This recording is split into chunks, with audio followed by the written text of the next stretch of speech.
This is Inside Indiana Business Radio for the afternoon of Tuesday, December 12th, 2023. I'm Kate Sharon. Officials in Clinton County in the city of Frankfort are being recognized for their collaborative approach to utilize the funding they've received from the state's allocation of the National Opioid Settlement. Indiana received more than $500 million from the $26 billion settlement with Cardinal Health Incorporated, McKesson Corporation, AmerisourceBergen Corporation, and Johnson & Johnson for their roles in the national opioid crisis. Commissioner Jordan Brewer. We tried to come out with a plan, and the most efficient thing we thought was, rather than all of us working in different directions, is let's work for the same goal. And so we reached out to Mayor Sheets and she agreed. And that's kind of how we came about in working together. During its annual conference last month, the Indiana County Commissioners presented the Clinton County Commissioners with an award celebrating the county in Frankfort for its plan supporting the prevention and treatment of substance use disorders over the next 15 years. The partners decided to pool their settlement dollars through 2038 and use the funding to fill gaps in service for the prevention and treatment of substance use disorders, particularly in at-risk and underserved populations.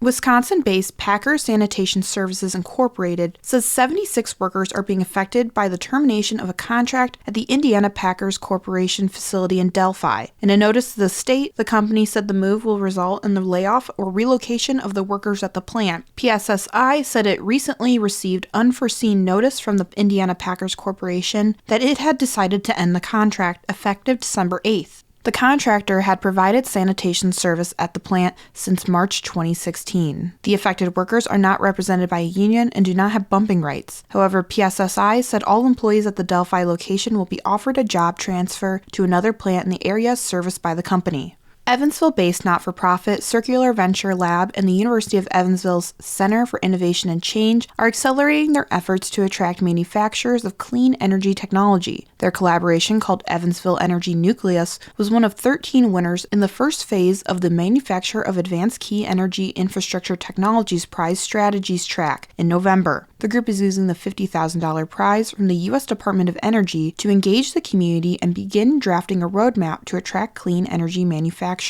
Aaron Lewis, Executive Director for UE Center for Innovation and Change, said the group's mission is to make the Evansville area attractive for businesses focused on clean energy. I think there are a couple of things that are unique down here. One is a collaborative spirit, and it's something that the whole region is known for.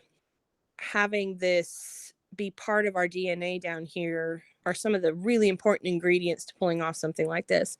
And then, of course, there's our manufacturing history, our base, part of our DNA that's making things. And then there's this increasing sense of the threat of climate change. If successful, the Nucleus could win $100,000 in the second phase and $250,000 in the third of the prize competition, also known as Make It. In all, the group could receive $400,000 over 18 months.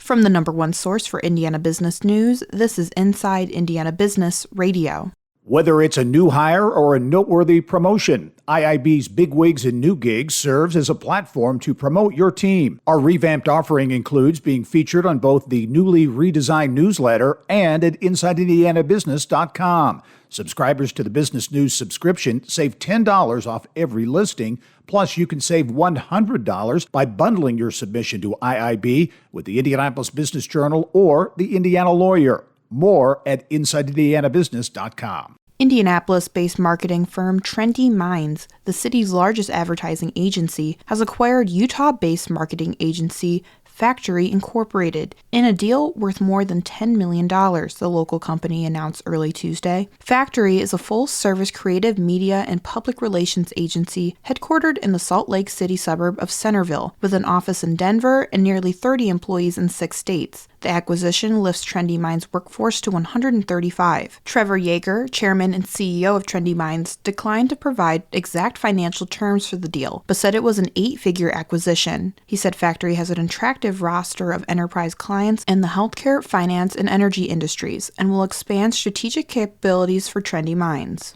The developer behind the revitalization of the historic Bank Calumet building in Hammond has closed on construction financing for the project. NWI Development Group is in the midst of a $28 million project to turn the nearly 100-year-old building into the Bank, a mixed-use development with apartment, retail, and event space. The developer said the financing was secured through a consortium comprised of Munster-based People's Bank, Horizon Bank in Michigan City, and Maryville-based Sentier Bank. The cost of the project has risen from its original $24 million estimate. The redevelopment project will bring in 100 market-rate apartments on floors 2 through 9. A 7,000-square-foot event venue is planned for the first-floor banking hall.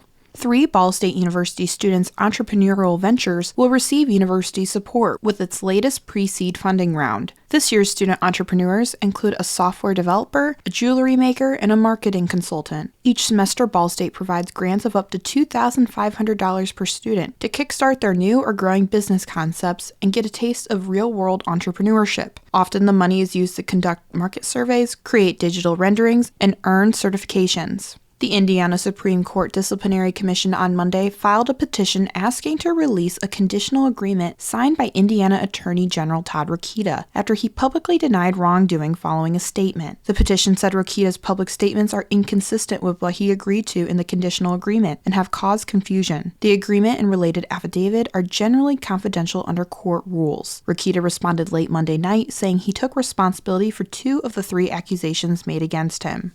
Vincennes University President Chuck Johnson is this week's guest on the Business and Beyond podcast with Gary Dick, presented by PNC, a weekly conversation with high-profile Hoosiers in business, sports, entertainment, and beyond. Available now from your favorite podcast provider. I'm Kate Sharon for Inside Indiana Business, Radio on Demand.